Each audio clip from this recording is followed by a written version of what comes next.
नमस्कार दोस्तों, स्वागत है आपका हमारे चैनल स्टडी पॉइंट पर। दोस्तों यहाँ पर दोस्तों आपके कल ही आपका दोस्तों एग्ज़ाम हुआ था बीएसटीसी एग्ज़ाम। जी हाँ दोस्तों, बीएसटीसी एग्ज़ाम दोस्तों आपकी कल ही 8 तारीख को हुआ था, 2:30 बजे से लगा करके 5 बजे तक। और दोस्तों इसके अंदर बीएसटीसी एग्ज़ाम की यहाँ पर आपको सटीक उत्तर सहित मैं आपको यहाँ पर है ना सारे प्रश्न बताऊँगा दोस्तों, यानी कि आप समझ लो कि पूरी आंसर की 100% रियल है दोस्तों। अब दोस्तों बहुत सारे हैं ना अलग अलग से, जैसे कि किसी के पास कोई दूसरा पेपर आ गया, कोई दूसरा पेपर बना रहा है, तो दोस्तों यहाँ पर जो ये पेपर है बिल्कुल जो है ना ये सही जो है आपका बीएसटी एग्ज़ाम जो प्रश्न आए उन्हीं प्रश्नों को मैंने दोस्तों एक एक दोस्तों अलग अलग जो जिन्होंने एग्ज़ाम दिया था बीएसटी का उन्हीं से पूछा था, और उन्होंने मुझे एक एक सेंड किया प्रश्न, उनको मैं अलग से पीडीएफ बना करके मैं आपके सामने प्रस्तुत कर रहा हूँ। तो यहाँ पर देख सकते हो दोस्तों आप कि यहाँ पर प्रश्न कौन कौन से आए थे। आप समझ चुके हो कि दोस्तों ये प्रश्न बिल्कुल सही है। यहाँ पर देख सकते हो कि बीएसटीसी परीक्षा 2022 में पूछे गए कुछ स्मृति आधारित प्रश्न, ये दोस्तों स्मृति आधारित प्रश्न है। एक दो प्रश्न ऊपर नीचे भी हो सकते हैं, आप इसको मैनेज कर लेना कि दोस्तों ये आपको मैं जैसे बताऊंगा तो आपको समझना है कि ये प्रश्न आया या फिर नहीं आया है, ठीक है। और ये आपके दोस्तों आपने, क्योंकि दोस्तों आपको पेपर तो दिया नहीं, तो दोस्तों ये बिल्कुल ये आपके किसके आधारित है, स्मृति आधारित पर, ठीक है।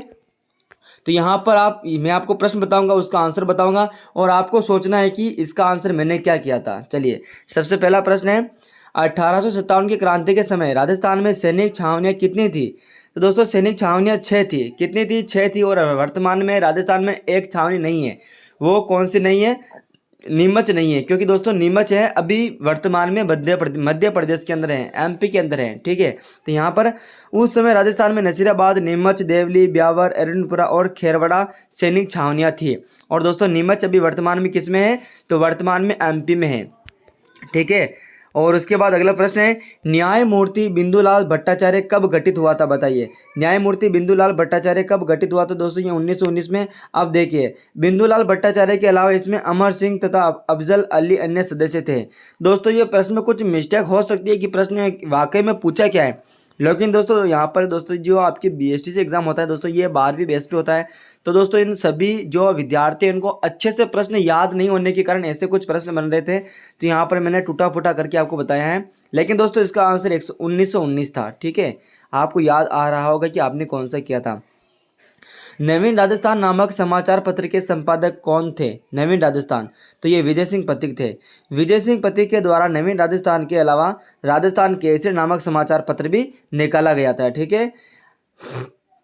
अगला प्रश्न था दोस्तों, यह दोस्तों आपकी मैंने जो प्रश्न बता रहा हूँ ना ये आपकी सीरीज अलग अलग हो सकती है, यानी कि दोस्तों मैं जो चौथा प्रश्न बता रहा हूँ ये आपके 16वां प्रश्न हो, ये आपके चौथा प्रश्न आपके 20वां प्रश्न हो, 20वां प्रश्न आपके पहला प्रश्न हो। तो दोस्तों ये किसके आधारित है? स्मृति आधारित पर, यानी कि दोस्तों जो बच्चों ने मुझे बताया था कि हाँ ये प्रश्न आया था उसको मैंने यहाँ पर लिख दिया।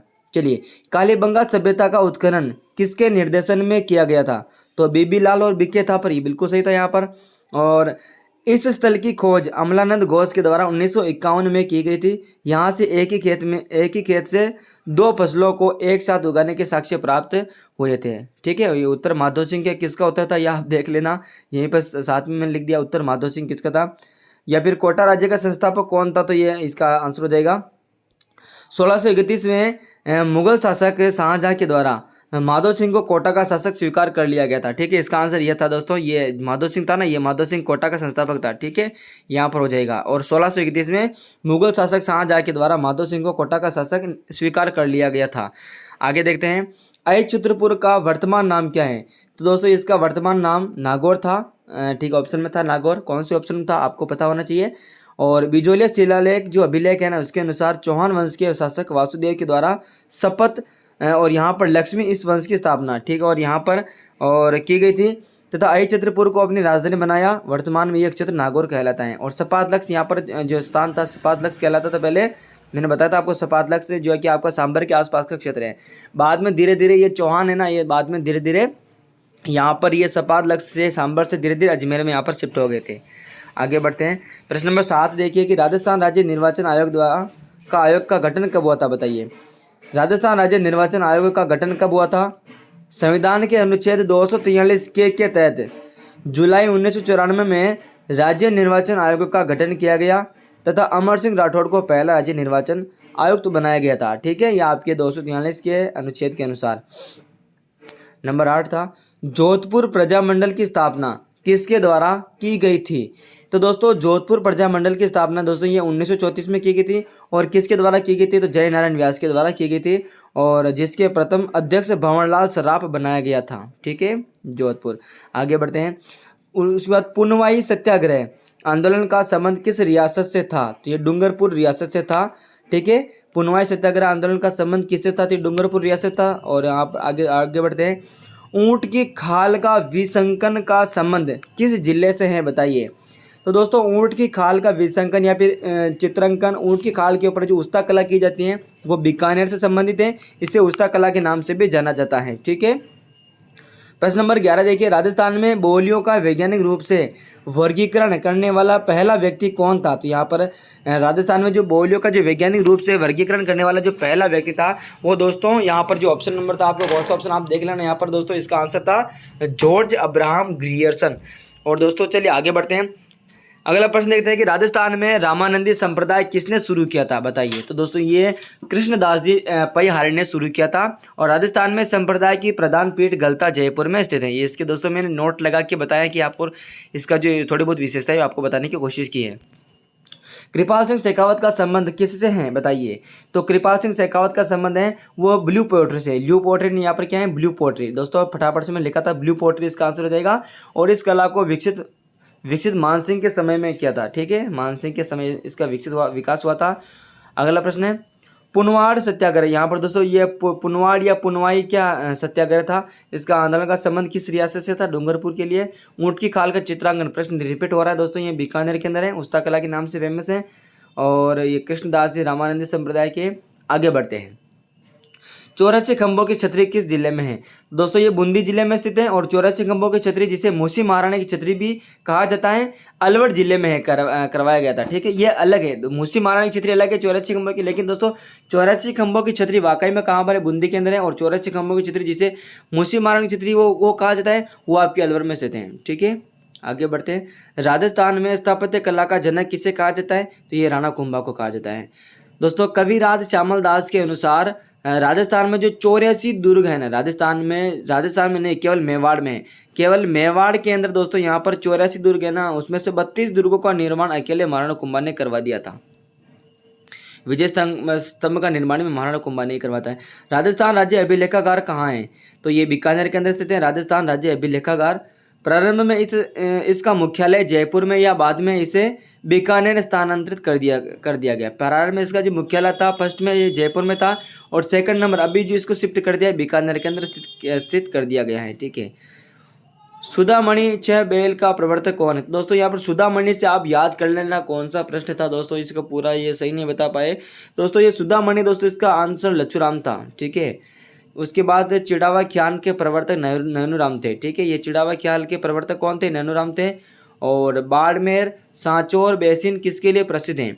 तो बाड़मेर सांचौर बेसिन है ना, ये पेट्रोलियम उत्पादन के लिए प्रसिद्ध है। और यहाँ पर देख सकते हो आपकी राजस्थान 4 बेसिनों के संभावित तेल यहाँ पर भरा हुआ है। Jaisalmer basin, Bikaner Nagaur basin, Barmer Sanchore basin और विंध्य बेसिन। ठीक है।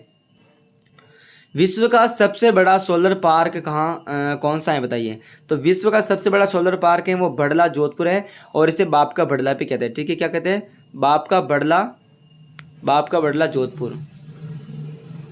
ठीक है, इस प्रकार आगे बढ़ते हैं। यहाँ से 2250 मेगावाट के संयंत्र लगाए गए हैं। वहीं जैसलमेर के नोट में 925 मेगावाट के। ठीक है, उसके बाद आगे बढ़ते हैं। Rajasthan state chemical works Didwana के अंदर स्थित था। ये राजस्थान का जो स्टेट केमिकल वर्क्स कहाँ पर है? तो ये डीडवाना के अंदर है। आगे बढ़ते हैं। राजस्थान वित्त निगम की स्थापना कब की गई थी? तो ये दोस्तों 17 जनवरी 1955 को की गई थी राजस्थान वित्त निगम की स्थापना। ठीक है, 17 जनवरी 1955। राज्य सिको की स्थापना कब की गई थी? 1961 में की गई थी। और रिको की स्थापना कब की गई थी? 1980 में। ठीक है, राज्य सिको और रिको दोनों अलग है। राज्य सिको 1961 में और रिको ये आपके 1980 में की गई थी। एशिया का सबसे बड़ा कृषि फार्म कहाँ पर है? तो सूरतगढ़ के अंदर स्थित है। और आगे बढ़ते हैं। राजस्थान को कितने भौतिक भागों में बांटा जा सकता है? तो राजस्थान को 4 भागों में बांटा जा सकता है। भौतिक भागों में कौन कौन से? तो एक तो आपका थार का मरुस्थल हो गया, दूसरा आपका अरावली पर्वतमाला हो गया, तीसरा आपका पूर्वी मैदान हो गया, और चौथा आपका हाड़ौती प्रदेश हो गया। ठीक है, यानी कि दोस्तों हम बनाते हैं ना आप डायग्राम की, आप अभी मैं बनाऊँ नहीं बनाऊँ, चलो बना देता हूँ फटाफट से मैं यहाँ। जैसे कि आपको डायग्राम बनाते हैं ना ये इस प्रकार से, तो इस प्रकार से ना, तो यहाँ पर 4 भागों में ये आपका थार का महोत्सव हो जाएगा, ये आपका अरावली पर्वतमाला हो जाएगा, ये आपके मैदानी भाग हो जाएगा, ये आपका पठारी भाग हो जाएगा, या फिर हाड़ौती प्रदेश हो जाएगा। राजस्थान की पाकिस्तान के साथ अंतर्राष्ट्रीय सीमा की रेखा की लंबाई कुल कितनी है? तो यहाँ पर 1070 किलोमीटर कुल लंबाई इसकी। अब बात करते हैं, भारत और पाकिस्तान के मध्य सीमा रेखा को रेड क्लिफ रेखा के नाम से जाना जाता है। इसमें राजस्थान में गंगानगर, बीकानेर, जैसलमेर, बाड़मेर जिले स्पर्श करते हैं। 1070 किलोमीटर, 4 जिले हमारे राजस्थान के इसके टच होते हैं। गंगानगर आपके दोस्तों 210 kilometre, Bikaner 168 kilometre, Jaisalmer 464 kilometre सर्वाधिक है, और बाड़मेर 228 किलोमीटर। ठीक है दोस्तों, इस प्रकार से इनकी सीमा लगती है। चलिए आगे बढ़ते हैं दोस्तों। 25 नंबर है, जंगल की ज्वाला किस वृक्ष को कहा जाता है? तो जंगल की ज्वाला दोस्तों प्लास को कहा जाता है। दोस्तों प्लास है ना, वो खाकरे को कहते हैं। ठीक है, प्लास को कहा जाता है। उसके बाद है 26 नंबर, देखिए मारवाड़रा परगनारी विगत के लेखक कौन थे? तो इसके मोहनोत नैणसी, मारवाड़रा परगनारी विगत मोहनोत नैणसी। इसे राजस्थान का गजेटियर भी कहा जाता है। ठीक है, मारवाड़ी परगनारी विगत को गजेटियर भी कहा जाता है। राजस्थान का राज्य खेल कौन सा है? तो ये दोस्तों बास्केटबॉल था राजस्थान का राज्य खेल, और इसे 1948 में राज्य खेल का दर्जा दिया गया था। और पूछता कि राजस्थान का लोकप्रिय खेल कौन सा? तो दोस्तों उसका हॉकी आता। ठीक है, बेणेश्वर का मेला कहाँ पड़ता है? तो डूंगरपुर के अंदर पड़ता है, और सोम माही जाकम नदियों के संगम पर माघ शुक्ल पूर्णिमा को बढ़ता है। माघ शुक्ल पूर्णिमा, ये शुक्ल का कोई मतलब नहीं है वैसे दोस्तों, ये पूर्णिमा किसी पक्ष में नहीं आती है, शुक्ली होती है। ठीक है, आगे बढ़ते हैं। राजस्थान राज्य मानवाधिकार आयोग का गठन कब किया गया था? तो राजस्थान राज्य मानवाधिकार आयोग की अधिसूचना जनवरी 1999 को जारी हुई थी, तथा इसका जो गठन है वो मार्च 2000 में किया गया था। वर्तमान में इसके एक अध्यक्ष तथा 2 अन्य सदस्य होते हैं। इस समय इनका अध्यक्ष कौन है? तो गोपाल कृष्ण व्यास। तो दोस्तों इसका आंसर ऑप्शन नंबर जो आपका कौन सा था, तो इसका 2000 जो भी था ऑप्शन में वो सही था। ये मैंने पूरा बता दिया इसको। आगे बढ़ते हैं, खराड़ी बोली कहाँ बोली जाती है? तो दोस्तों खराड़ी बोली आपके भीलवाड़ा के शाहपुरा तथा बूंदी जिले में बोली जाती है। दोस्तों यहाँ पर मैंने 30 प्रश्न तो आपको बता दिए हैं। अब दोस्तों 20 प्रश्न और बाकी है दोस्तों, लगभग 20, मैंने 30 तो बता ही दिया। इसमें 1-2 प्रश्न जिसमें नंबर नहीं डाल रखे थे मैंने, लगभग आपके 32 या फिर 35 प्रश्न आपको मैंने पूरे बता दिए हैं। अब दोस्तों 15 से 18 प्रश्न कुछ और होंगे दोस्तों, ये मेरे पास और जैसे ही स्मृति के अनुसार आ जाएंगे तो वह भी मैं आपको बता दूंगा। बाकी दोस्तों आपको अंदाजा लग गया होगा कि आपके 30 में से कितने सही हो रहे हैं। तो दोस्तों अगर आपको ये वीडियो अच्छा लगा तो वीडियो को लाइक कर दे, अपने दोस्तों के साथ शेयर कर दे, जितने भी आपके BSTC जो फ्रेंड्स हैं उन सभी को शेयर कर दे कि ये दोस्तों बिल्कुल ये सही आपके प्रश्न हैं। और दोस्तों चैनल को नए हो तो चैनल को सब्सक्राइब कर ले और बेल आइकन को प्रेस कर ले हैं। Thanks for watching. जय हिंद, जय भारत।